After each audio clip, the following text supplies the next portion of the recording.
It's May 28, 2020. At Cape Canaveral, Florida, millions of people around the world are watching their screens with their hearts in their throats. A black and white rocket with the letters SpaceX etched on its fuselage rises into the sky amid flames and smoke.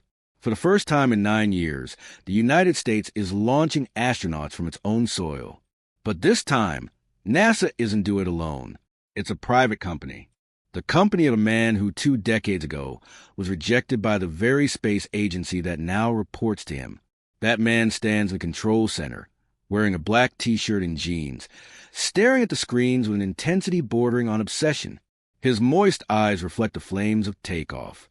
Elon Musk is fulfilling a dream that began when he was just a strange, lonely child on the other side of the world, in South Africa, reading science fiction books under the sheets. But how did he get here? What turned a shy, bullied boy into the most daring entrepreneur of the 21st century? To understand, we must go back, much further. Pretoria, South Africa, June 1971. Elon Reed Musk is born in a hospital in the South African capital, the first son of May Musk, a Canadian model and nutritionist, and Errol Musk, a South African electromechanical engineer. The world is divided by the Cold War. South Africa lives under apartheid, a brutal system of racial segregation. In this complex and violent context, Elon grows up in a home that will soon become an emotional battlefield. His childhood isn't that of a happy genius. It's that of a quiet child, absorbed in his thoughts, who prefers books to games. At 3 years old, his parents notice something strange. Elon doesn't respond when spoken to. They think he's deaf. They take him to the doctors. They remove his adenoids. But he isn't deaf. He's lost in his mind, constructing entire worlds while the real one unfolds around him.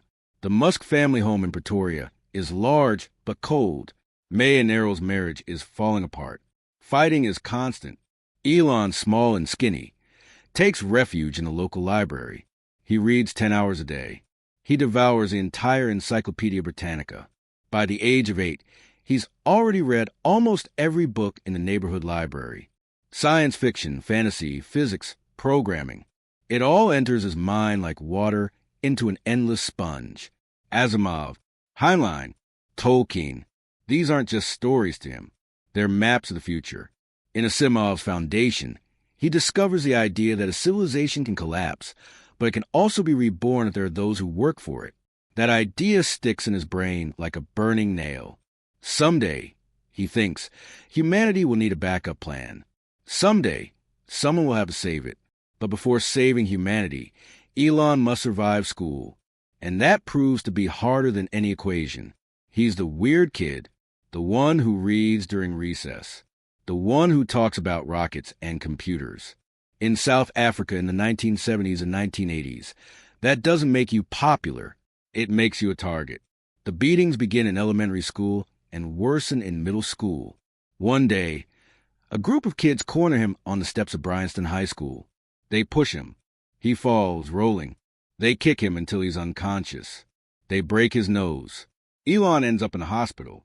His nose will never fully heal. Years later, he'll need surgery. But the deepest scars aren't physical. Learn to disconnect from the pain, to create a layer of emotional toughness. Years later, he'll say those years were hell, but they also shaped him. They taught him that the world doesn't give you anything. That if you want something, you must build it yourself, no matter how much it hurts. 1979. His parents are divorcing. Elon is 8 years old. He must choose who to stay with. Against everyone's advice, he chooses his father. Errol is a complex man, brilliant but cruel, authoritarian, and emotionally abusive. Elon believes his father is lonely and needs him. It's a decision he will deeply regret. The following years of living with Errol are dark. Decades later, Elon would describe his father as a terrible man, capable of almost any evil imaginable. He won't go into details, but the pain in his words is evident. Whatever happened in that house, it left wounds that never fully healed. But there's an unexpected silver lining. Errol has technical knowledge. He teaches Elon about engineering, about how machines work. The boy absorbs everything. He spends hours in his father's workshop, taking apart devices, learning the principles of mechanics and electronics. 1983. Elon is 12 years old. His father buys him a Commodore VIC-20, a primitive computer with just 5 kilobytes of memory. It comes with a basic programming manual that you're supposed to complete in 6 months. Elon finishes it in 3 sleepless days. At 13, he created his first video game, Blaster. It's a simple spaceship game inspired by Space Invaders, but functional.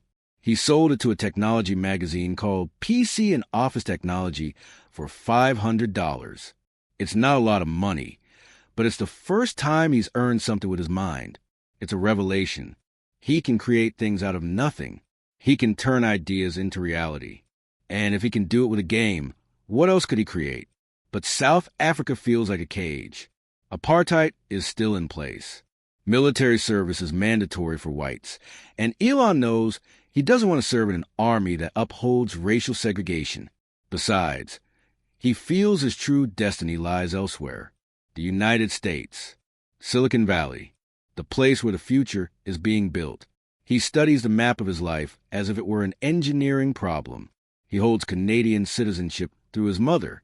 Canada is the gateway to North America. At 17, he makes the decision. He's leaving, alone, without money, without connections, with only a backpack and the address of a distant cousin who doesn't even know he's coming. June 1988. Elon boards a plane in Johannesburg bound for Montreal. He's 17 years old. He has barely $2,000 in his pocket, saved from odd jobs. He doesn't know exactly what he'll do when he lands, but he knows what he won't do. Stay. He looks out the window as the plane takes off. Pretoria seems small down below. He thinks of the books he's read, of Asimov's heroes who built new civilizations in the stars, of Heinlein's rockets, of the adventures he always thought were just fantasy. He doesn't know it yet, but in 2 decades, he'll be building those rockets. He'll create companies that will change the world. He'll become a billionaire, lose almost everything and get it back. He'll send cars into space. He'll revolutionize online payments. He'll become the richest man on the planet. But now, he's just a lonely teenager crossing the ocean, fleeing the pain, searching for a future that doesn't yet exist. And that future begins in a frozen country, sleeping on a park bench, unaware that the worst trials are yet to come.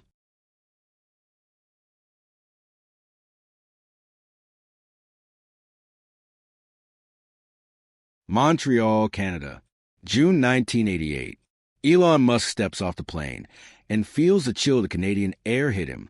He's carrying a backpack, $2,000, and an address scribbled on a piece of paper, that of a distant cousin of his mother's in a city called Saskatchewan. He takes a Greyhound bus across thousands of miles to the west. When he finally arrives at the address, he discovers his cousin moved away months ago. No one knows where he is. It's his first day on a new continent, and he's already lost without enough money, without a support network. He sleeps that night in a youth hostel. The next day, he looks for work. Any job. This is no time to be proud. The following months are brutal. Elon works at whatever he can find. He cleans boilers at a lumberyard. It's hellish work. He crawls through narrow tunnels filled with soot and stifling heat, cleaning toxic waste with shovel. He earns $18 an hour, good money for the time, but the work is dangerous and exhausting. Many workers don't last even a week. Elon endures because he has no choice. Afterward, he works cutting logs on farms, performing manual labor that destroys his thin, unathletic body. But every day he survives is a day closer to his goal, entering an American university. 1989. After months of working and saving, Elon enrolls at Queen's University in Ontario.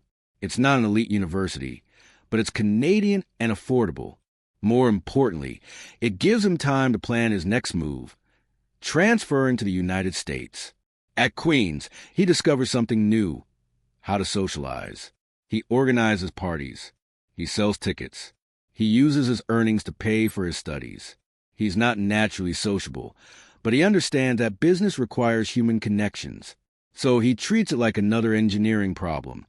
He studies how social interaction works and applies it. It's at Queen's that he meets Justine Wilson an aspiring writer from Ontario. Elon is fascinated by her, but Justine isn't interested in the weird guy from South Africa who constantly talks about colonizing space. Elon doesn't give up. He asks her out. She says no. He shows up with 2 ice cream cones. She refuses again. He shows up at the dorm with ice cream again. He's persistent to the point of obsession. Finally, Justine agrees to a date. An intense, complicated relationship begins that will last for years and deeply affect them both. 1992. After 2 years at Queens, Elon transfers to the University of Pennsylvania on a scholarship. He studies physics and economics simultaneously. He wants to understand how the universe works and how money works. Both will be essential to his future plans. He shares a large apartment near campus with his roommate Adio Ressi.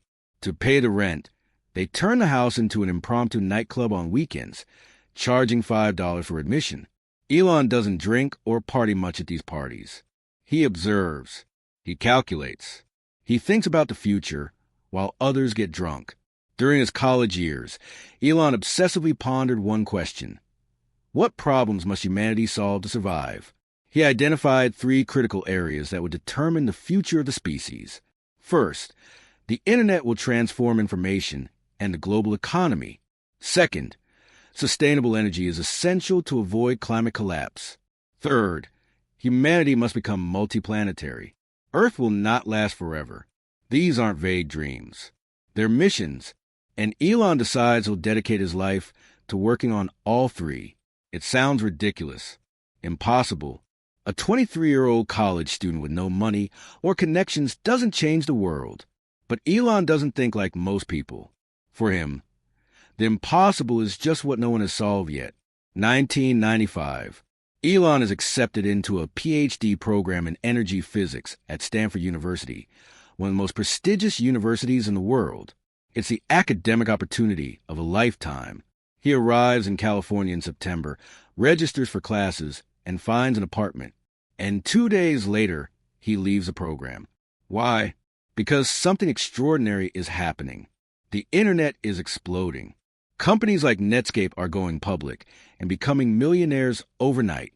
The future isn't in textbooks.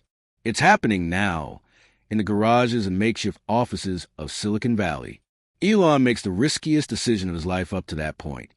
He drops out of Stanford and decides to found his own internet company with his brother Kimball, who moved to the United States shortly after him.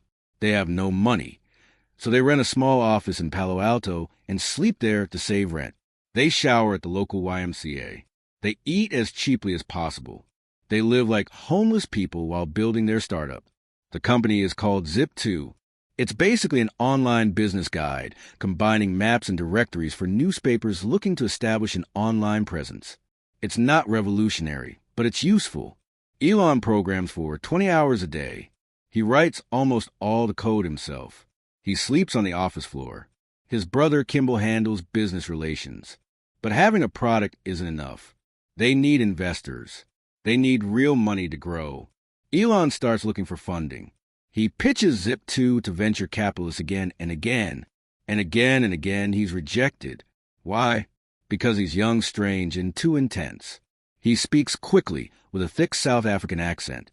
He lacks the polished charisma of other Silicon Valley entrepreneurs.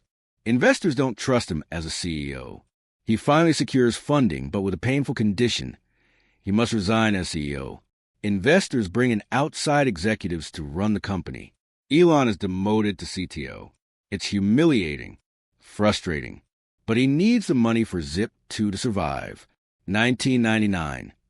Compaq Computer, a technology giant, buys Zip2 for $307 million. Elon, who owns 7% of the company, receives $22 million.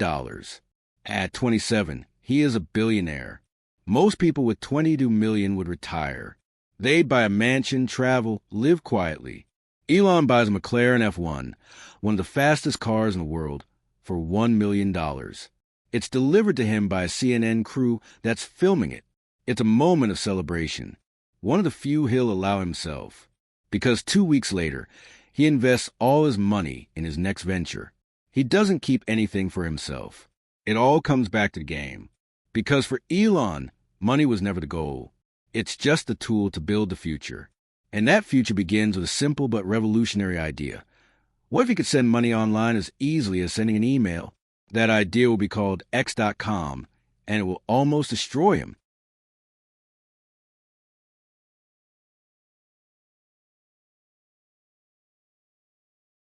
March 1999. With the $22 million in the sale of Zip2, Elon Musk founded X.com. His vision was bold: to create a completely digital bank, a financial institution of the future where you can do everything online without physical branches, without banking bureaucracy. Send money, save, invest, take out loans, all from your computer. It's a radical idea for its time. Traditional banks are just beginning to understand the internet. The idea of entrusting your money to a company without physical buildings sounds crazy to most. But Elon sees what others don't. The internet will change everything, including money. He invests $10 million of his own dollars in X.com. It's the biggest bet of his life. But Elon isn't the only one with this vision. A few blocks away, in another Silicon Valley office, a group of entrepreneurs is building something similar. The company is called Confinity, and its product is PayPal, a system for sending money between Palm Pilot devices. The founders include Peter Thiel, a brilliant and controversial investor, and Max Levchin, a genius Ukrainian programmer. Both companies are competing for the same emerging market. Both lose money quickly by offering bonuses to new users. It's a war of attrition. Whoever runs out of cash first dies. March 2000. After months of brutal competition that is draining both companies' resources, Elon and Peter Thiel sit down to negotiate. The conclusion is obvious. Together they are stronger. Separated, both could go bankrupt. X.com and Confinity merge. The new company retains the X.com name, but the PayPal product is clearly superior. Slowly, PayPal becomes the primary focus. Elon is named CEO of the merged company. He is 30 years old and runs one of the fastest-growing startups in Silicon Valley. But the merger brings unexpected problems. The combined company is a battleground. Elon wants to continue building a complete financial platform under the X.com brand. Peter Thiel and many other executives want to focus exclusively on PayPal, which is already gaining traction. There are arguments about technology. Elon insists on migrating everything to Windows. The engineering team, mainly at Confinity, prefers Unix and Linux. The arguments become personal, harsh, and destructive. Elon works tirelessly, but his leadership style is intense, demanding, and sometimes insensitive. He doesn't accept it can't be done. He pushes his team to the limit. Some admire him. Others despise him. September 2000. Elon goes on his honeymoon with Justine Wilson, whom he finally married after years of on-again, off-again relationships. It's his first real break in years. They travel to Australia and South Africa, disconnected from the office, confident that everything will continue to work out. It's a mistake. While he's abroad, a group of executives led by Peter Thiel orchestrate a corporate coup. They convince the board that Elon isn't the right leader for the company, that his technical decisions are flawed, that his leadership style is causing too much friction. When Elon returns from his honeymoon, he finds he's been removed as CEO. Peter Thiel takes his place. It's a devastating stab in the back. Elon invested his own money, his vision, years of his life. And now he's being kicked out of his own company. Technically, he's still on the board and holds shares, but real control has been stripped from him. He feels betrayed, furious, humiliated. But there's a brutal lesson in all this. In Silicon Valley, it doesn't matter who founded the company. It matters who has the power. And Elon has just learned that he doesn't. However, he can't do anything. If he fights publicly, he could destroy the company's value and lose his investment. So he stays silent, swallows his pride, and watches as others steer his creation. Despite internal chaos, PayPal grows exponentially. It becomes the dominant payment method on eBay. Millions of users trust the system. The company is preparing to go public. February 2002. PayPal launches its IPO in the midst of the post.com bubble recovery. It's a success. Elon, who still owns a significant stake, sees his paper wealth multiply. But then something even bigger comes along. October 2002. eBay, the online auction giant, makes an offer no one can refuse. It buys PayPal for $1.5 billion in cash. It's one of the largest acquisitions of the internet age. Elon Musk, who owns 11.7% of PayPal, receives $165 million. At 31, he's a billionaire for the second time, but this time with much, much more money. Most Silicon Valley entrepreneurs who sell their companies retire, become angel investors, and enjoy life. Elon has enough money to live luxuriously for the rest of his days without ever working again. But that idea is unbearable. He's 31 years old and feels like his life is just beginning. He remembers the 3 questions he asked himself in college. The internet, there you go, it contributed to that. But 2 giant problems remain: sustainable energy and making humanity multiplanetary. And so, instead of retiring, Elon does something everyone considers crazy. He decides to invest almost all of his fortune in 2 industries where most startups fail. First, making space rockets, an industry dominated by governments and massive contractors with multi-billion budgets. Second, making electric cars, a technology that has repeatedly failed for a century. His friends think he's committing financial suicide. Experts say he'll lose everything. The odds are brutally against him. But Elon Musk has never played it safe. And he's about to embark on the wildest, most painful, and most transformative decade of his life. It all starts with an impossible dream: sending a small greenhouse to Mars.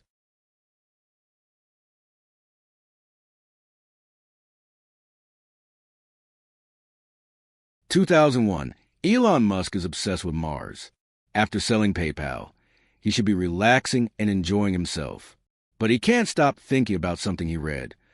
NASA has no serious plans to send humans to Mars. Even worse, the U.S. space budget is shrinking.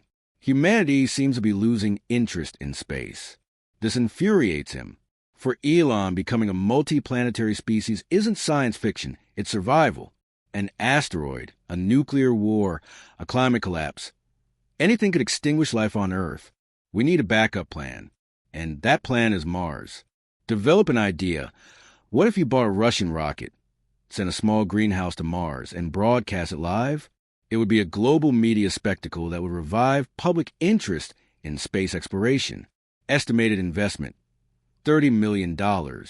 Elon travels to Moscow with 2 friends, Jim Cantrell, an aerospace consultant, and Adio Ressi, his former college classmate. The plan: to buy Russian intercontinental ballistic missiles converted into space rockets. The meetings are disastrous.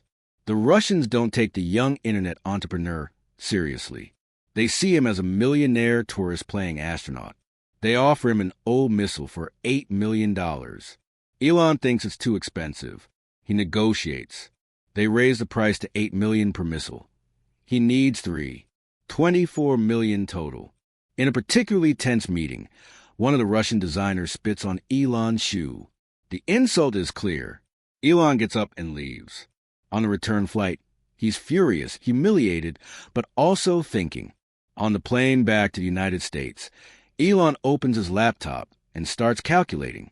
How much do the raw materials for a rocket really cost? Aluminum, copper, carbon fiber. He crunches the numbers.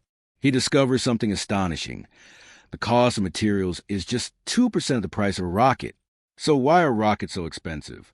Because of the bureaucracy, the contractors, the layers and layers of intermediaries. If someone could manufacture rockets from scratch, vertically integrated, they could reduce costs dramatically. He looks at his friends on plane and says something that astonishes them. "I think we can build our own rockets." Jim Cantrell thinks he's crazy. No one builds rocket companies from scratch. It's too complex, too expensive, too regulated. But Elon is already crunching numbers, sketching designs on napkins. May 2002, Elon founded Space Exploration Technologies, known as SpaceX. The mission: to reduce the cost of access to space and eventually colonize Mars. He invested $100 million of his own money, more than half of his PayPal fortune. He rents a huge building in El Segundo, California, near Los Angeles Airport. He hires engineers, many of them young college graduates who share his crazy vision. Veteran engineers from Boeing and Lockheed Martin don't want to work for a rocket startup. It sounds like career suicide. But the youngsters are excited. They're building rockets. Real rockets. From scratch. SpaceX begins designing the Falcon 1, a small orbital rocket capable of carrying payloads into space. The name is a tribute to the Millennium Falcon from Star Wars. Elon wants it to be the cheapest rocket ever built. $67 million per launch, a fraction of traditional prices. The challenges are monumental.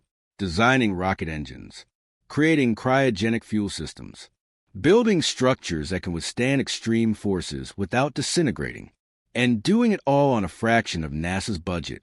Elon is at the factory almost every day. He's not just the CEO. He's on the floor, discussing designs with engineers, reviewing blueprints, making technical decisions. 2005. SpaceX needs a place to launch rockets. They get permission to use the Kwajalein Atoll in the Marshall Islands, a ring of coral islands lost in the Pacific. It's one of the most remote and miserable places on the planet. Suffocating heat, brutal humidity, mosquitoes, no infrastructure. The SpaceX team moves tons of equipment to this tiny island. They sleep in metal containers converted into rooms. They eat canned food. They work under the scorching sun, assembling the rocket piece by piece. It's like building a cathedral in hell. Elon flies constantly between Los Angeles and Kwajalein. He sleeps little. His marriage to Justine is crumbling under the pressure. They have newborn twins, but he's absent, consumed by SpaceX. March 24th, 2006. The Falcon 1 is ready for its first launch attempt. Hundreds of people are watching the live broadcast from SpaceX. Elon is on the island, nervous, hopeful. The entire future of the company depends on this moment. Ignition. The rocket soars for 25 seconds. Then a fuel leak causes a fire. The engine fails. The rocket crashes into the ocean just a kilometer after takeoff. It's devastating. Years of work destroyed in seconds. Millions of dollars lost. But Elon doesn't cry, doesn't publicly break down. He gathers his team. Rockets are hard, he says. This is why not many people do it. But we're going to figure it out. March 21st, 2007. 1 year later, with complete redesigns, the Falcon 1 is ready for its second attempt. This time, the rocket works perfectly for almost 5 minutes. It reaches an altitude of 300 kilometers. But then, oscillatory vibrations cause the rocket to spin. The second engine shuts down prematurely. The rocket doesn't reach orbit.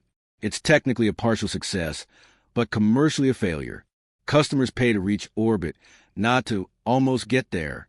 SpaceX has spent almost all of its money. Elon has invested more than $100 million. If the next launch fails, the company will go bankrupt. 2008 is the worst year of Elon Musk's life. On the personal front, his marriage to Justine collapses definitively. They divorce in September.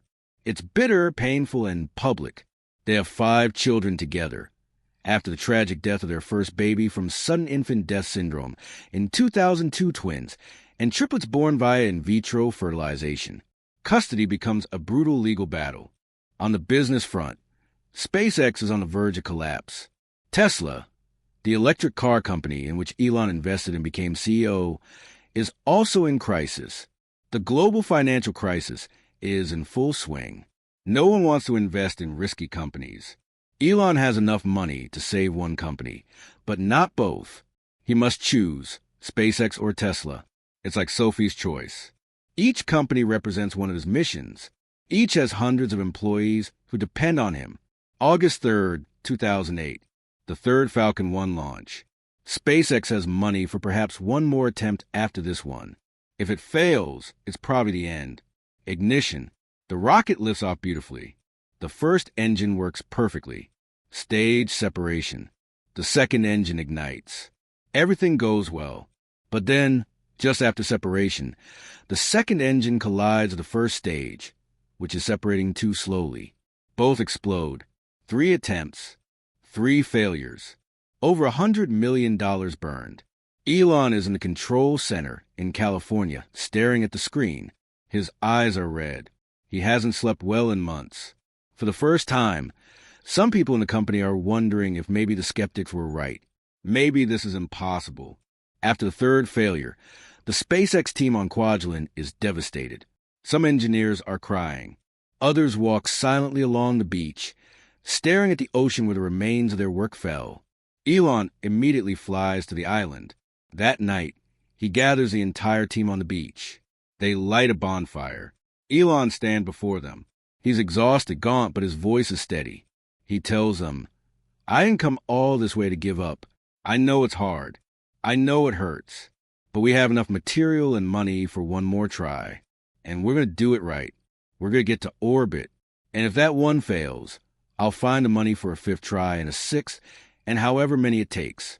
I'm not going to let us fail." Some find it inspiring. Others think he's delusional. But everyone gets back to work. September 28th, 2008, 6 weeks after the third failure, the fourth Falcon 1 is on the pad. It's the final straw. If it fails, SpaceX goes bankrupt. Elon has put every last dollar he had into this company. He's taken out personal loans. If this fails, he'll be bankrupt. The team has reviewed every screw, every line of code, every weld. They've identified the third release issue and fixed it. But they know there are 1,000 things that can go wrong. Ignition, the rocket takes off. First engine, working perfectly. Stage separation, clean. Second engine, firing without a hitch. The rocket continues to climb. 1 minute, 2 minutes, 3 minutes. Everyone in the control center is holding their breath. 5 minutes, 6 minutes, 7 minutes. The second engine shuts down as planned. The rocket is in orbit. They did it at SpaceX's control center in California. People are bursting into screams, tears, and hugs. Engineers who haven't slept in days hug each other, crying. They've achieved the impossible. A private company, a startup, has just launched a rocket into orbit, something only entire nations have achieved before. Elon is in his office watching the broadcast. When they confirm orbit, he closes his eyes. He doesn't scream or jump. He just breathes deeply. It's taken him 4 years of hell to get to this moment. He almost lost everything, but he didn't give up. It's September 28, 2008. It's the day SpaceX is saved. The day that proves Elon Musk wasn't crazy. The day private space becomes real. But there's no time for much celebration, because Tesla is in crisis. And Elon is about to make one of the most controversial decisions of his career, ousting one of Tesla's founders and taking full control of the electric car company that could save the planet, or destroy it financially forever.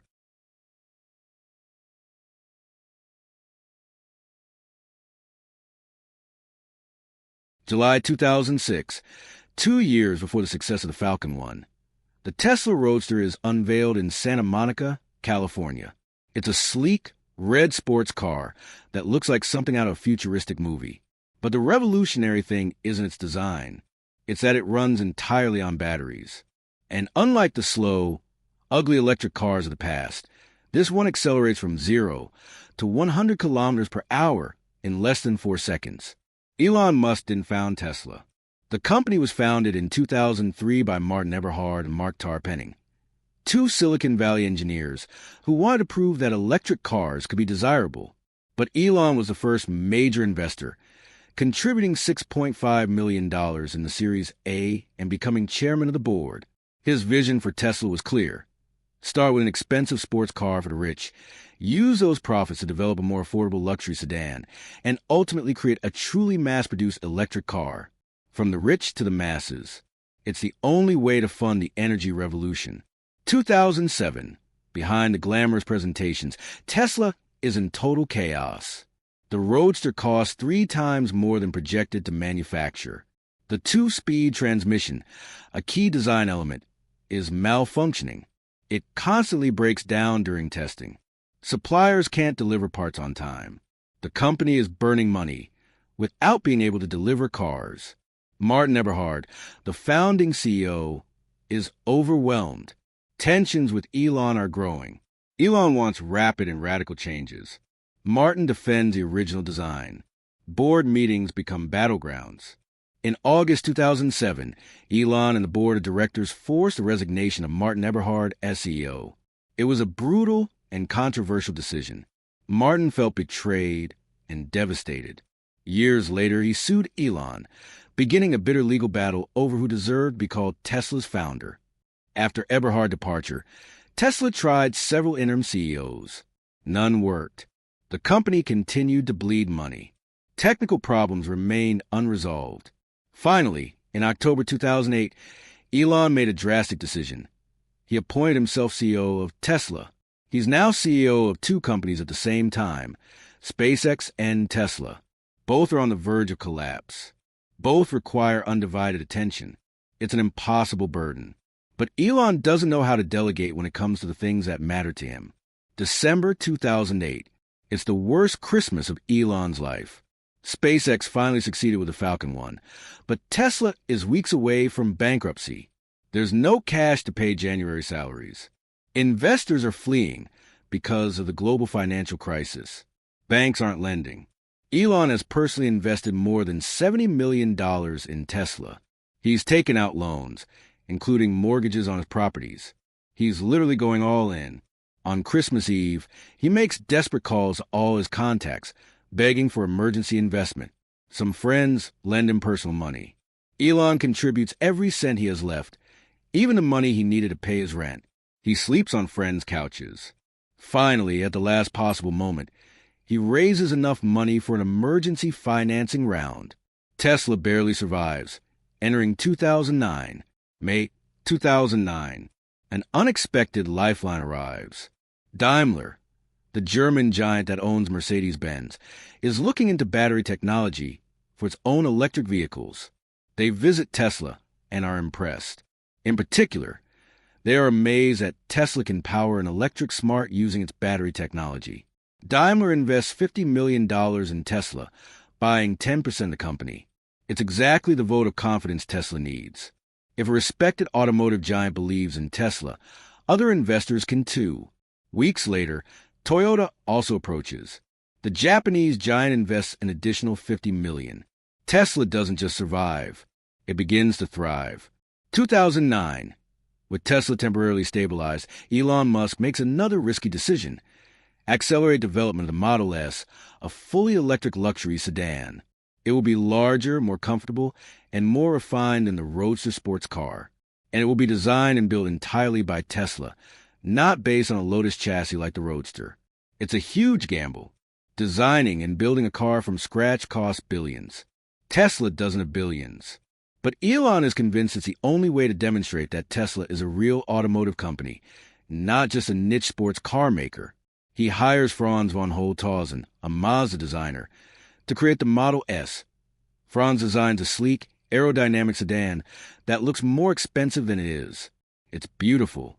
But beautiful isn't enough. It has to work. Tesla needs a factory. Auto plants cost billions to build from scratch. But in 2010, in the midst of the U.S. automotive crisis, General Motors and Toyota closed a giant plant in Fremont, California. 40,000 jobs lost. A huge abandoned plant. Elon sees an opportunity. He negotiates with Toyota and buys the plant for just $42 million, a fraction of what it would cost to build. It's one of the best industrial real estate purchases in history. He renames the plant Tesla Factory. He begins hiring engineers and workers. He installs assembly lines.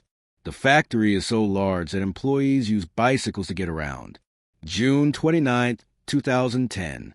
Tesla makes its initial public offering on NASDAQ. It is the first American automotive company to go public since Ford in 1956. The initial price is $17 per share. Demand is massive. At the end of the first day, the shares close at $23.89. Tesla raises $226 million. Elon, who owns more than 20% of the company, suddenly has hundreds of millions on paper. But more important than money is validation. Tesla is now a public company. It's no longer just a toy of an eccentric millionaire. It's real, and the world is watching. 2012, the Model S begins production. Elon promised they would deliver 5,000 units that year. It's a bold goal considering they've never built a car from scratch before. The reality is brutal. Assembly lines constantly stop. Parts don't arrive on time. Suppliers can't keep up.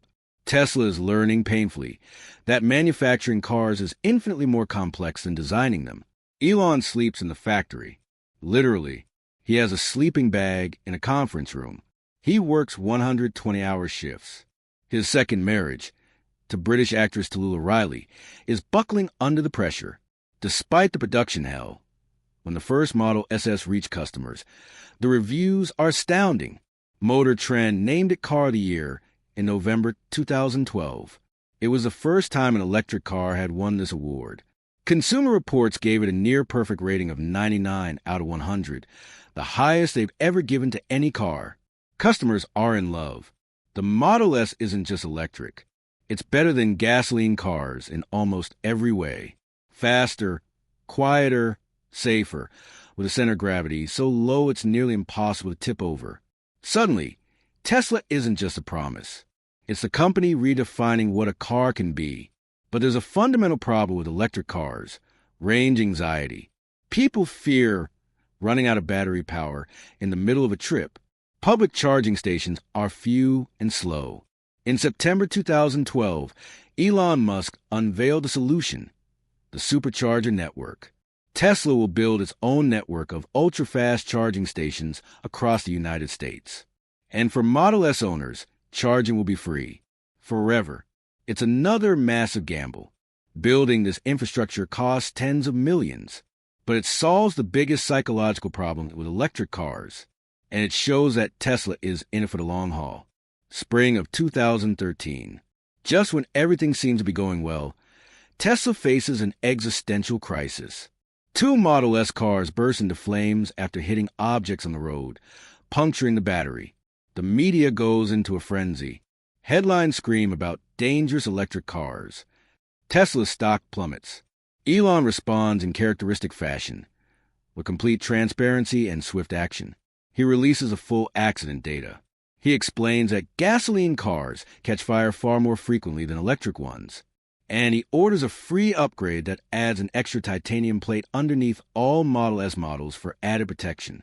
The strategy works. Confidence is restored. But there's a deeper problem. Tesla continues to lose money. A lot of money. And in the first quarter of 2013, they nearly ran out of cash again. March 2013. Tesla is 2 weeks away from bankruptcy. Elon does something desperate, something that won't be revealed publicly until years later. He calls Larry Page, Google's co-founder, and negotiates to sell Tesla. The terms: Google will buy Tesla for $6 billion plus a promise to invest another $5 billion to expand the company. Elon would stay on as CEO for 8 years to complete the product line: the Model S, then the Model X SUV, then the mass-market Model 3. But before signing the agreement, something unexpected happens. In the last 2 weeks of March 2013, Tesla mobilized its entire sales force in a desperate effort. They called every potential customer. They offered expedited deliveries. They pushed every possible sale. It works. Tesla delivers 1,900 cars in the last 3 weeks of the quarter. Cash flow saved the company, and profits exceed Wall Street expectations. The stock explodes. Suddenly, Tesla doesn't need to sell. Elon cancels negotiations with Google. Tesla remains independent. Years later, Elon would say he was less than a week away from losing everything. A week between total bankruptcy and saving the company. But Tesla survived. And it's on the verge of doing something no one has managed in 100 years. Becoming a successful new automaker in the United States, taking on giants with billions in resources and 100 years of experience. The battle is just beginning. And Elon Musk is about to discover that success brings far more dangerous enemies than bankruptcy.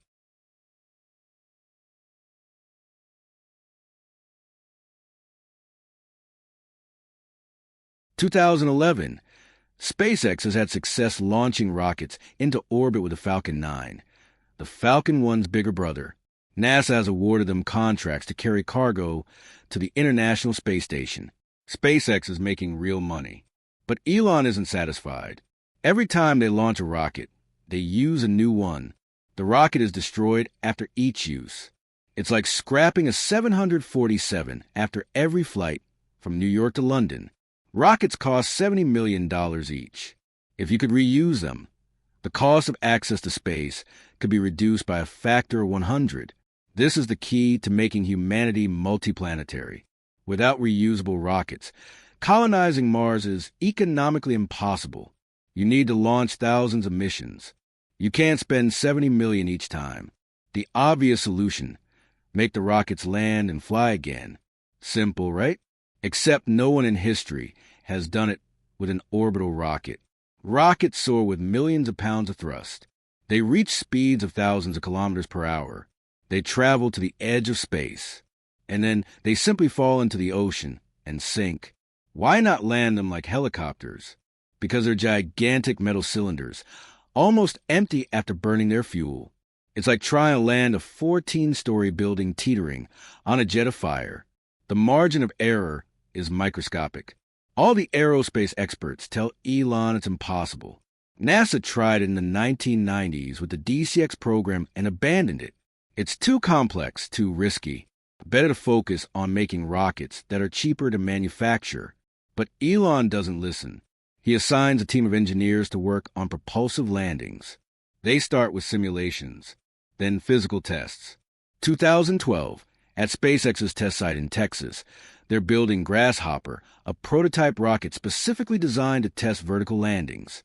It's basically a chopped-up Falcon 9 rocket with metal landing legs. The first flights are ridiculous. The rocket rises 2 meters from the ground and comes back down, then 5 meters, then 20. It looks like a toy in the videos.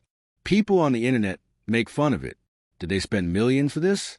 But each flight tests critical systems, control algorithms, engines that can accelerate and decelerate rapidly, gyroscopes and sensors.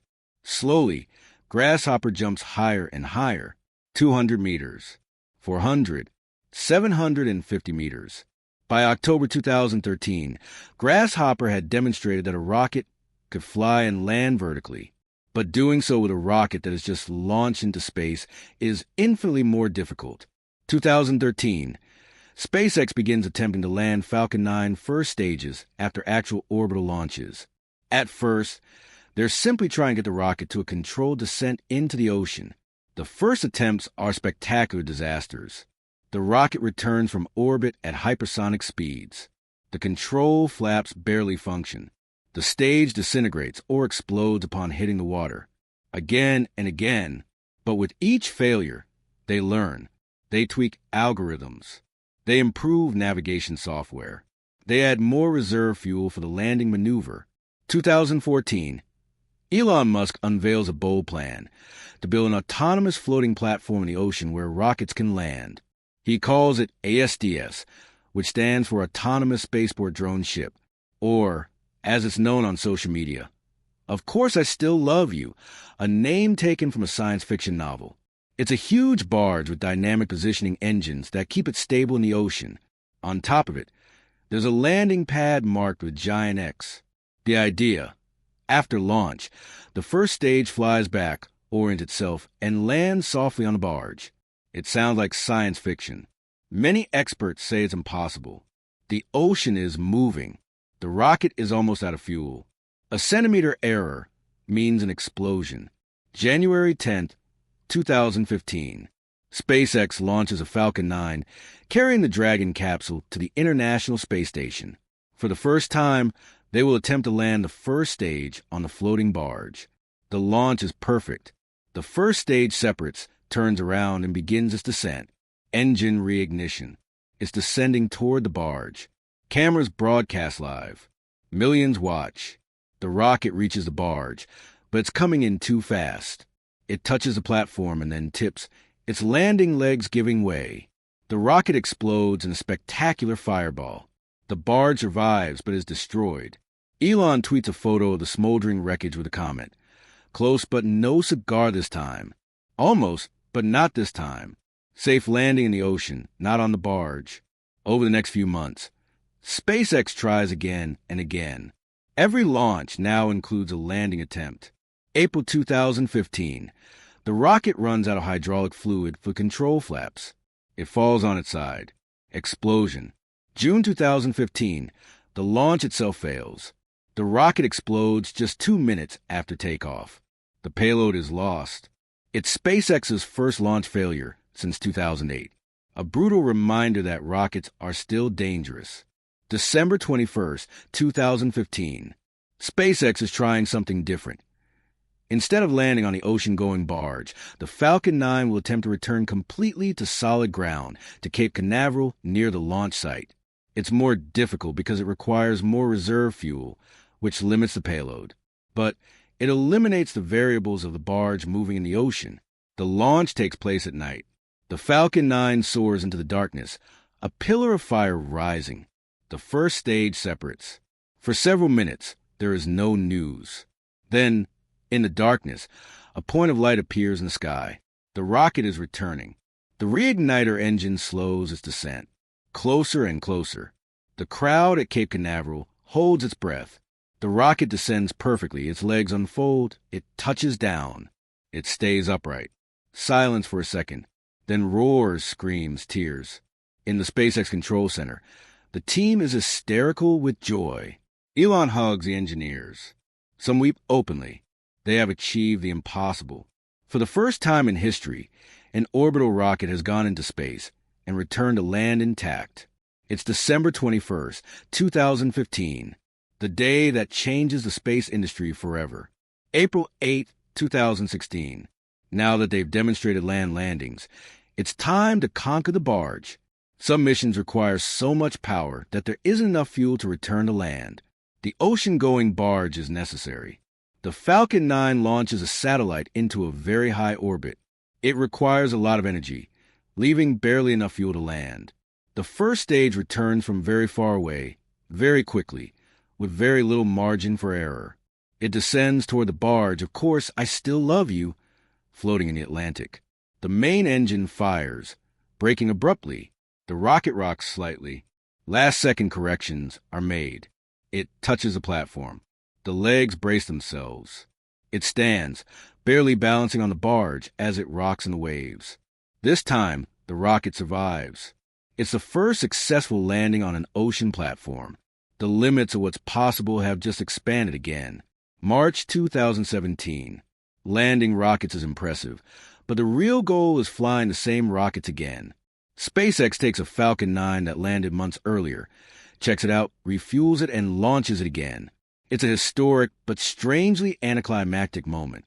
The rocket works perfectly, as if it were obvious, as if rockets had always been reusable. But they weren't, until now. In the following years, SpaceX perfects the process. Some rockets fly 5, 10, 15 times. The cost of access to space begins to drop dramatically.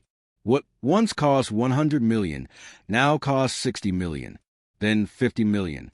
The entire space industry is forced to adapt. February 6, 2018. SpaceX unveils a Falcon Heavy, the world's most powerful operational rocket. It's basically 3 Falcon 9s joined together. 27 Merlin engines firing simultaneously. 5 million pounds of thrust. The inaugural launch is legendary for its cargo. Elon's personal cherry red Tesla Roadster, with mannequin dressed as an astronaut in the driver's seat. The car radio plays David Bowie's Space Oddity on repeat. It's ridiculous, beautiful, perfectly Elon-esque. The 3 cores are launched together. The 2 side cores separate and return to Cape Canaveral, landing simultaneously on twin pads. It's a surreal image, 2 rockets descending in parallel, touching down at the same second. The central core attempts to land on the barge but runs out of ignition fluid. It hits the ocean at 300 kilometers per hour. But 2 out of 3 successful landings is enough to declare victory. The Roadster reaches an elliptical orbit around the sun. It will spend millions of years floating in space. A strange and poetic monument to impossible dreams. But the Falcon 9 and Falcon Heavy are just stepping stones. Elon's real goal is something much more ambitious. Starship, a fully reusable rocket capable of carrying 100 people to Mars. 2019, in Boca Chica, Texas, a forgotten fishing village near the Mexican border, SpaceX begins building Starship prototypes. They are enormous stainless steel cylinders that look like something straight out of retro 1950s comics. Early prototypes explode during pressure tests, or during flight tests, or upon landing. Explosion after explosion, each captured on video by fans camping outside the facility. Boca Chica becomes something unique in the aerospace industry, a completely transparent testing ground. There are no secrets. Amateur cameras capture every test, every explosion, every breakthrough. Elon even encourages it. It's a radically different philosophy than NASA or traditional companies. Instead of developing in secret for years before flying, SpaceX builds, tests, fails, learns, and repeats. Fast. Publicly. Critics say it's irresponsible, that they're wasting resources. But Elon argues it's the only way to iterate quickly enough to achieve his lifelong goals. May 30th, 2020, the moment that opened this documentary. SpaceX launches two NASA astronauts, Bob Behnken and Doug Hurley, to the International Space Station in the Crew Dragon capsule atop of Falcon 9. It's the first time in 9 years that astronauts have launched from American soil. The first time in history that a private company has launched humans into space. A moment many said would never come. Elon is in the control center, excited and exhausted. When the capsule successfully docks with the station, his eyes fill with tears. It has taken 18 years, from that humiliating visit to Moscow to this moment. SpaceX is no longer an experiment. It's the future of space travel. January 2021. As SpaceX conquers space, Tesla stock has exploded. The company is worth more than Toyota, Volkswagen, and Ford combined. Elon Musk officially becomes the richest person in the world, surpassing Jeff Bezos. His paper fortune amounts to nearly $200 billion. It's an absurd, incomprehensible figure. But Elon keeps most of his wealth in stocks. He doesn't live luxuriously. In 2021, he announced that he had sold almost all of his properties. He says he's living in a $50,000 prefabricated house in Boca Chica, Texas, near the Starship development site. But being the richest and most visible man in the world brings problems. Elon's every word moves markets. His tweets about cryptocurrencies cause Bitcoin and Dogecoin to rise or fall by billions in minutes. The SEC sues him for market manipulation when he tweets that he's considering taking Tesla private. In 2018, he called a cave rescuer in Thailand pedo guy after criticizing his plan to use a mini submarine to rescue trapped children. He was sued for defamation. The trial was a media circus. Elon won, but his reputation suffered. His Twitter behavior is becoming increasingly erratic. He shares memes. He fights with critics. He makes controversial statements. He's brilliant, innovative, and sometimes deeply frustrating. Despite all his success, those who know Elon say he's not a happy person. He's been married and divorced 3 times, twice to the same woman, Tallulah Riley. He has 10 known children, with 3 different women. His personal relationships are complicated, often painful. He works 100 hours a week. He sleeps little. He publicly admits to suffering from depression. He says his mind is a constant storm. He can't turn it off. In interviews, when asked if it's worth it, if all the pain and sacrifice are worth it, he pauses. "I'm not sure," he says honestly, "but I feel it's necessary. Someone has to do it." Because for Elon, this has never been about money or fame. It's about an existential question. What must humanity do to survive in the long term? And his answer is clear. Become multiplanetary. Rely on sustainable energy. Advance artificial intelligence responsibly. 3 missions, 1 life, and the clock is ticking. But his next move will be the most controversial of all.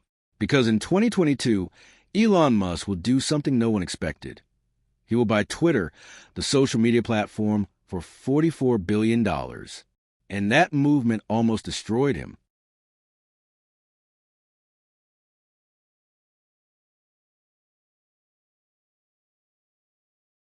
April 14th, 2022.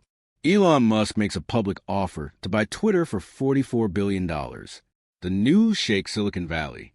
Why would the man who builds rockets and electric cars want to buy a social media platform that has never been particularly profitable? His explanation: freedom of expression.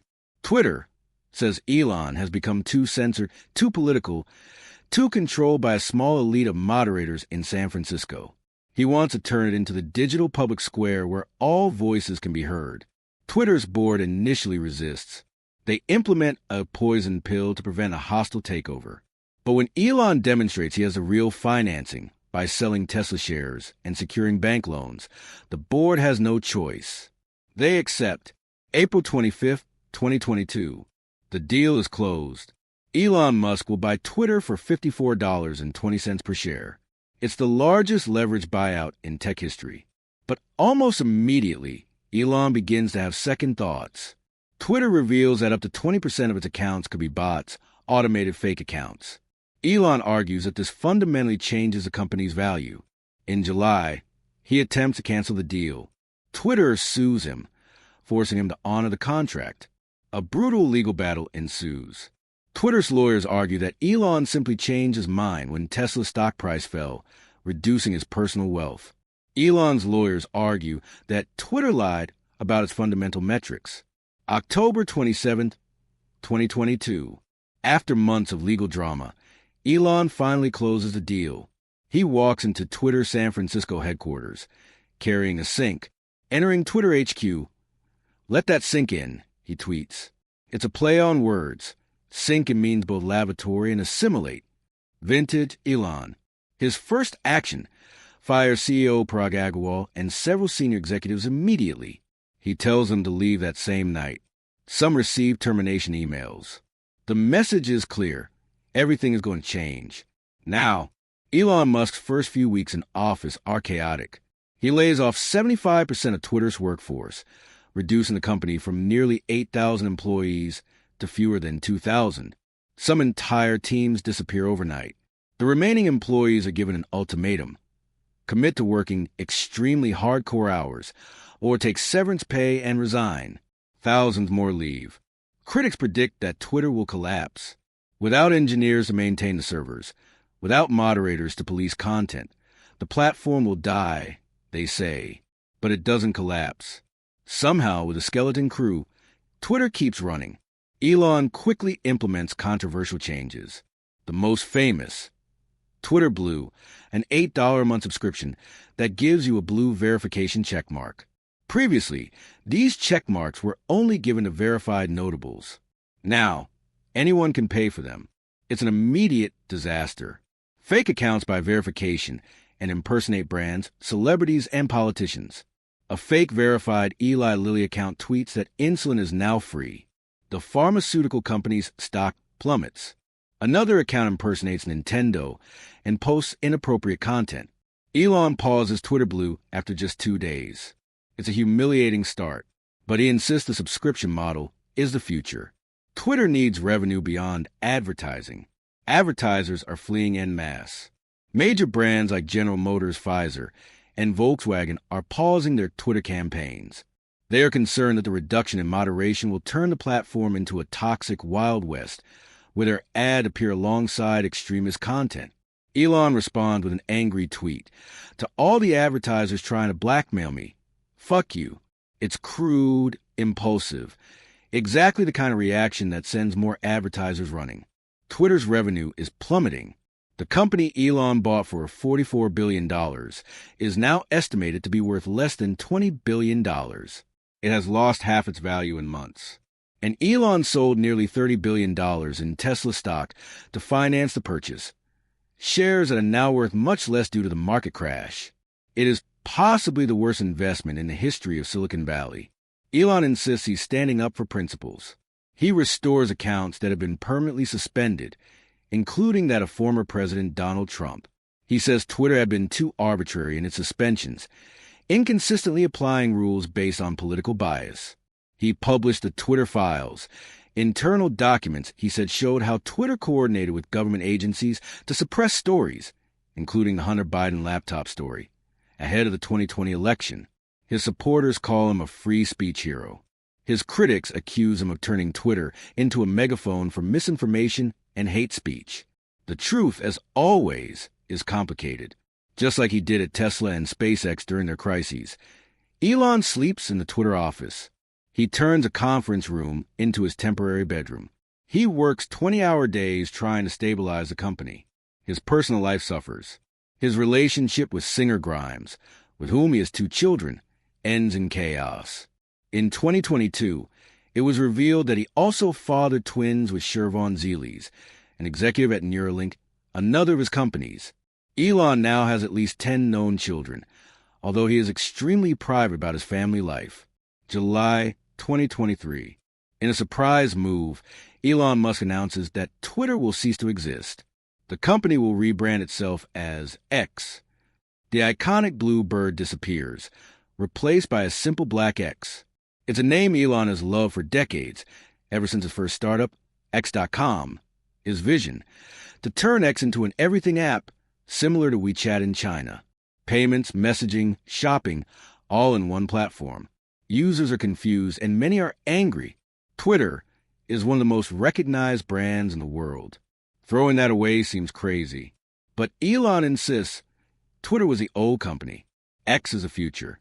While he's battling X, Elon is also running Neuralink, his brain-computer interface company. In May 2023, Neuralink received FDA approval for human clinical trials.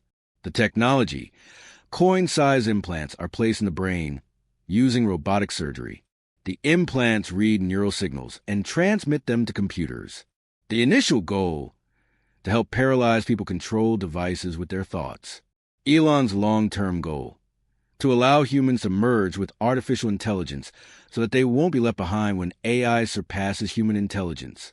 In January 2022, Neuralink implanted its first chip in a human. Weeks later, Elon announced that the patient could control a computer cursor with their mind. It was a real, if still experimental, breakthrough. Elon Musk has become increasingly vocal about the dangers of artificial intelligence. In 2023, he signed an open letter calling for a 6-month pause in the training of AI systems more powerful than GPT-4, arguing that the technology is advancing faster than we can control. It's ironic coming from someone who is developing both autonomous vehicles and AI brain interfaces. But Elon argues that precisely because he understands the technology, he knows how dangerous it can be. In July 2023, he launched his own AI company, XAI. His goal: to build maximally curious AI that seeks to understand the universe. This is his bid to ensure that at least one powerful AI is aligned with human values. Meanwhile, Tesla remains his most valuable company. In 2023, Tesla finally delivers a Cybertruck, the futuristic stainless steel pickup truck Elon Musk promised years earlier. The design is polarizing. It looks like a vehicle from a 1980s video game, but pre-orders exceed 1 million units. Tesla sold more than 1.8 million vehicles in 2023, dominating the electric car market. The Model Y became the world's best-selling vehicle, not just electric, but of any kind. But profit margins are falling due to increasing competition and price wars. Elon repeatedly cuts prices to maintain volume. Investors are worried. Can Tesla maintain its advantage? SpaceX remains a crown jewel of Elon's ventures. In 2023, Starship, the giant rocket designed to take humans to Mars, attempted its first orbital launch. April 20th, 2023. The Super Heavy booster, the most powerful rocket ever built with 33 Raptor engines, ignites. The force is so great that it partially destroys the launch pad. The rocket lifts off, but several engines fail. It begins to spin. The flight termination system intentionally destroys it after 4 minutes. It's technically a failure, but Elon calls a success. We learn a lot, he says, and he's right. Months later, in November 2023, the second attempt goes much better. Starship reaches space for the first time, although both stages explode during different phases of flight. At the end of 2024, Elon updates his Mars timeline. Unmanned cargo flights in 2026. First humans on Mars in 2028. A self-sufficient city of 1 million people in 2050. Is it realistic? Most experts say no.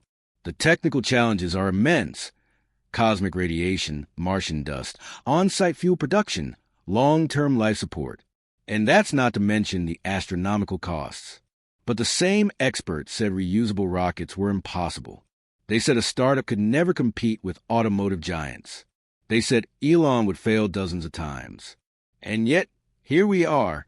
In 2025, Elon Musk is arguably the most polarizing entrepreneur on the planet.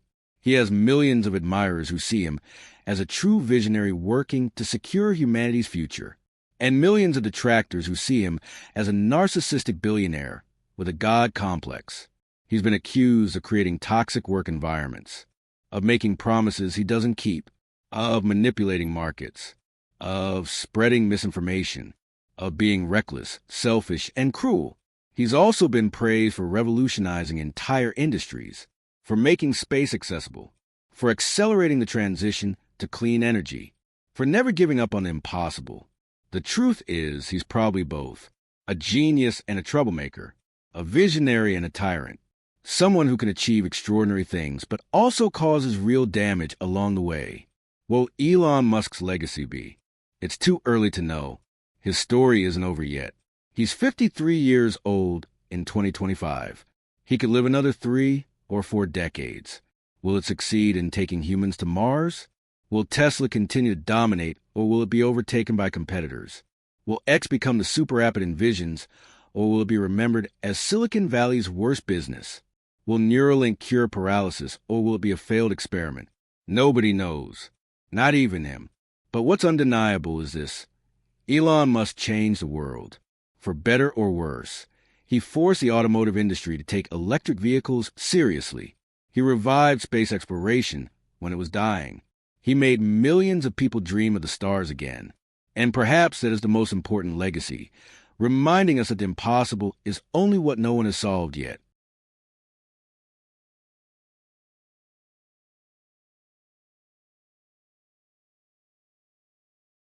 January 2025. The sun rises over Boca Chica, Texas. At the SpaceX test site, a 120-meter-tall Starship glows in the dawn light.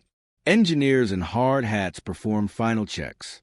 Tanker trucks fill the tanks with thousands of tons of liquid methane and oxygen. Elon Musk is there, wearing jeans and a black SpaceX t-shirt, drinking coffee from a thermos. He hasn't slept much. He never sleeps much. His mind is already on the next test, the next problem, the next impossible task. A young engineer approaches him with data from the latest engine test. Elon reviews it, asks technical questions, suggests modifications. He's not just a CEO watching from afar. He's in the details, in the physics, in the metal and the fire.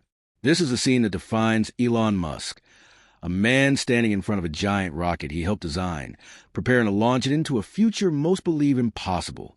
As of 2025, Elon runs, or is deeply involved in 5 major companies. SpaceX, valued at more than $150 billion, carries most of the world's satellites into space, and is the only private provider of human transportation to the International Space Station. Tesla, valued at more than $500 billion, has sold millions of electric vehicles and is expanding its supercharger network globally. X, formerly Twitter, is trying to reinvent itself as a platform for everything, though it faces ongoing financial challenges. Neuralink is in the early stages of human clinical trials, seeking to demonstrate that brain interfaces can help people with paralysis. And the Boring Company, founded in 2016, is digging tunnels beneath cities to create high-speed transportation systems. It's an absurd portfolio for one person. Each company would require the full attention of a normal CEO. Elon manages them all simultaneously, sleeping some nights in Tesla factories, others in SpaceX offices, others at X. But Elon is human. He's 53 years old. And while he plans to live long enough to see the first city on Mars, nothing is guaranteed. What happens to his companies if something happens to him? It's a question investors ask constantly. Tesla's stock has fallen as much as 20% in days when Elon is distracted by other projects. The Elon risk is real. His companies are so tied to his personality, his vision, his tireless drive, that it's hard to imagine how they would survive without him. Elon has begun to build stronger leadership teams. Gwynne Shotwell brilliantly runs SpaceX's day-to-day operations. But Elon remains the chief architect, the visionary, the driving force. SpaceX's current plan for Mars is ambitious to the point of science fiction. Phase 1, 2026 to 2027 uncrewed Starship flights to Mars to test landings and begin establishing basic infrastructure. Phase 2, 2028 to 2031 manned missions. Small crews establishing permanent bases. Phase 3, 2030 to 2040 massive scale-up. Multiple starships fly in each Mars launch window every 26 months when Earth and Mars are aligned. Phase 4, 2040 to 2050 a city of 1,000 to 10,000 people working towards self-sufficiency. Phase 5, 2050 onward 1 million people on Mars. A truly multiplanetary civilization. Is it possible? The challenges are daunting. You need to solve propulsion, life support, food production, mining, manufacturing, governance, all on a hostile planet with no breathable air or liquid water on the surface. But every challenge is technically solvable. And if there's one thing Elon has proven, it's that he's willing to solve problems that others consider impossible. Elon is not alone in this race.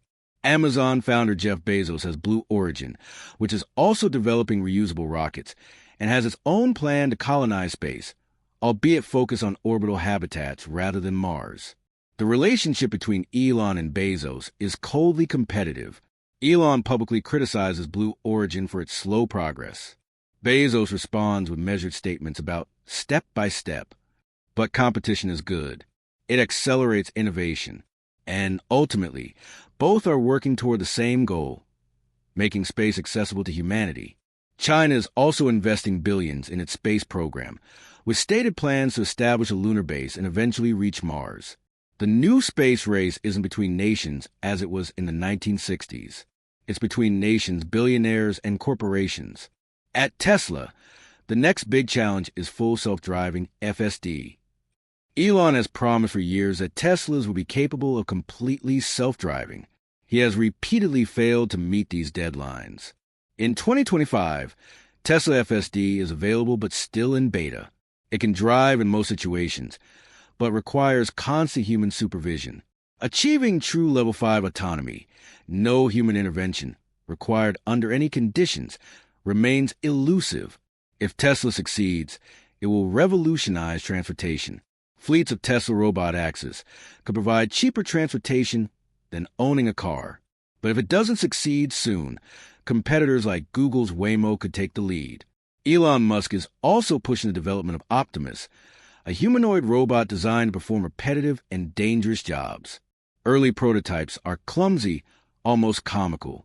But the vision is clear: robots that can work in factories, warehouses, and eventually homes. If Tesla masters robotics as it has mastered electric vehicles, it could be more valuable than the automotive division. Elon Musk has become a deeply political figure, although he claims to belong to no party. He has harshly criticized government regulations, unions, and what he calls woke culture, which he claims stifles innovation and free expression.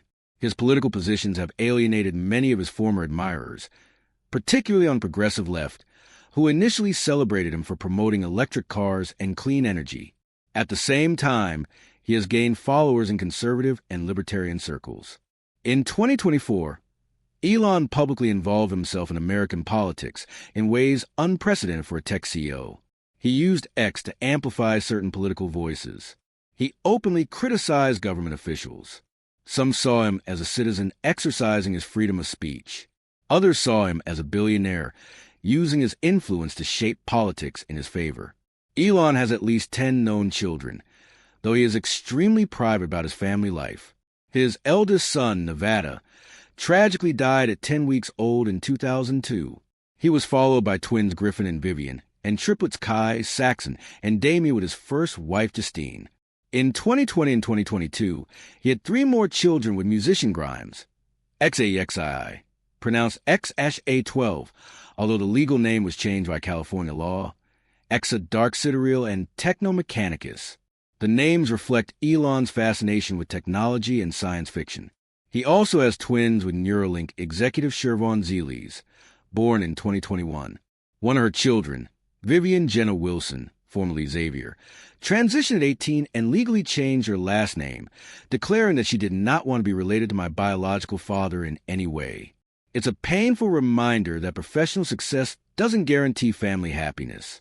Elon has publicly stated that he is concerned about low global birth rates and believes humanity needs to have more children. He is certainly doing his part, although his critics point out that having unlimited resources for childcare is a luxury most people don't have. Elon has occasionally spoken about his mental health. He has admitted to suffering from depression. He has described his mind as a storm engine that never turns off. In interviews, he sometimes appears exhausted, emotionally drained. His social media use shows worrying patterns. He tweets at 3 a.m, gets into public fights, makes impulsive statements that he later has to retract. Some speculate that he has attention deficit disorder, others that he's on the autism spectrum, something Elon confirmed when he hosted Saturday Night Live in 2021, saying he has Asperger's syndrome. Close friends have expressed concern.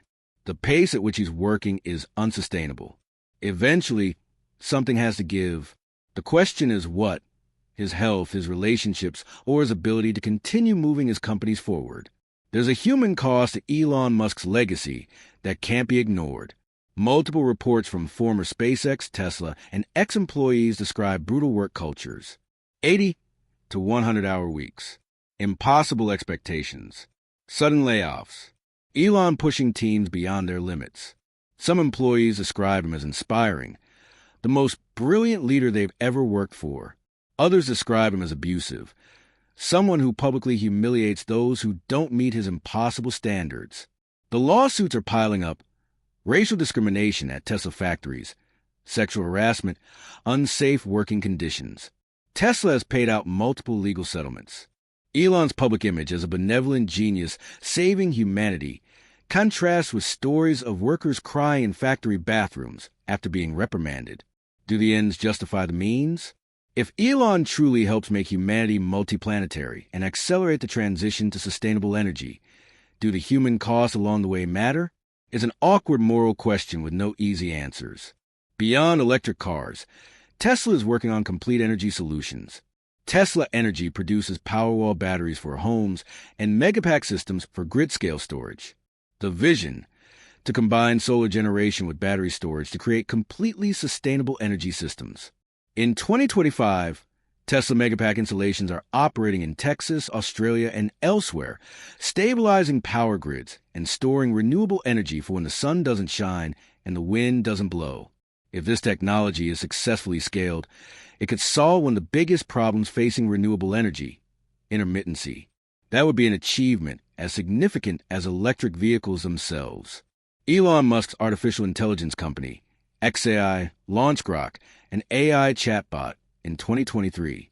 It's less capable than the market leaders but has a distinctive personality: sarcastic, irreverent, and willing to answer questions other AIs shy away from. Elon argues that we need multiple approaches to AI, not monopolies. If OpenAI, Anthropic, Google, and others control all advanced AI, that concentrates too much power. xAI is his bid to ensure that at least one powerful AI has values aligned with seeking the truth above all else. It's a noble vision, though complicated by the fact that defining truth and correct values is philosophically slippery. Who decides what is true? What happens when truths conflict? In January 2025, this is the state of Elon Musk's empire. SpaceX has launched more than 400 Falcon 9 rockets, most of them reused multiple times. The Starlink network has more than 5,000 satellites providing high-speed internet to remote locations. Starship is progressing toward full orbital flights. Tesla delivered nearly 2 million vehicles in 2024. The Cybertruck is in production. FSD is constantly improving, but still requires human oversight. Market capitalization fluctuates, but Tesla remains the world's most valuable automaker. X is struggling financially, but maintains hundreds of millions of active users. The transformation into a super app is moving slowly. Elon has lost billions on the deal, but insists the long-term value will be realized. Neuralink has its first human patient successfully using the brain implant to control devices. It's a start, although it's still a long way from broad medical applications or the science fiction vision of human-AI fusion. The Boring Company has operational tunnels in Las Vegas and has expanded to other locations, albeit more slowly than promised. Why is Elon Musk doing all this? He doesn't need more money. He's already the richest person in the world. He could retire tomorrow, buy an island, and live in absolute luxury for the rest of his life. But he finds that idea unbearable. In interviews, when asked what drives him, his answers always return to the same thing: a sense of purpose. "I don't want to just exist," he said. "I want my life to mean something. I want to contribute to creating a future that's inspiring and exciting. A future where humanity is exploring the stars, where we solve existential problems like energy and AI. If we don't work on that, what's the point of it all?" It's a philosophy that some find inspiring and others find grandiose, but explains why he works 120 hours a week when he has no financial need to do so. If Elon succeeds in his stated goals, what would the world look like in 2030, just 5 years from now? Millions of Teslas on the road, many operating as autonomous robot axes. Hundreds of fast-charging stations making long-distance travel a thing of the past. The global automotive market has completely transformed toward electric power, with other manufacturers struggling to catch up with Tesla. SpaceX launching Starships weekly. Giant payloads into space for a fraction of the historical cost. The first astronauts landing on Mars. The world watching live broadcasts of humans setting foot on Martian soil for the first time. Neuralink is helping thousands of people with paralysis regain functionality. Brain implants are beginning to become legitimate medical treatments, not science fiction. X transformed into a platform where you can shop, transfer money, consume news, all integrated. Or perhaps collapsed and remembered as Elon's most expensive mistake. It's a bold vision, probably too bold. Elon's timelines are notoriously optimistic, but even if he only achieves half of this, he will have changed the world. We're back in Boca Chica. The sun is setting over the Gulf of Mexico. Starship glows with golden light. The teams are completing the day's final checkouts. Tomorrow will be another test, another step toward Mars. Elon stands on the beach, staring at the rocket. He has cold coffee in one hand, his phone in the other, checking emails as the sun sinks below the horizon. There's something profoundly lonely about this image. A man who has more money than he could spend in 1,000 lifetimes, yet sleeps in offices and factories. Who has 10 children but complicated relationships with almost all of them. Who is adored by millions and despised by millions more. A man trying to push humanity toward a future most can't even imagine. A future among the stars. A sustainable future. A future where machines assist rather than replace humanity. Will it succeed? Will we see humans on Mars this decade? Will Tesla dominate transportation? Will the vision be realized, or will it collapse under its own weight? No one knows how this story will end. Elon Musk is 53 years old. He could have another 3 decades productive life. He could achieve even more extraordinary things than he has already. Or he could crash spectacularly, losing everything in an overly ambitious bet. But this much is already true. Elon Musk changed the global conversation about space, electric vehicles, sustainable energy, and the future of humanity. Before him, electric cars were curiosities. Commercial space was a fantasy. The idea of colonizing Mars was science fiction. Now these things are real, tangible, possible, and perhaps that's the true legacy, not the rockets or the cars or the companies, but the idea itself, the idea that impossible problems can be solved. That one person with enough determination, resources, and a willingness to endure failure can change the world. Elon Musk gave humanity back something we had lost in the decades of cynicism and stagnation after the 1960s. The sense that the future can be better than the present, that there are frontiers to conquer, that the human adventure is not over. And in Boca Chica, Texas, as the sun sets over the Gulf, a silver rocket waits for its moment.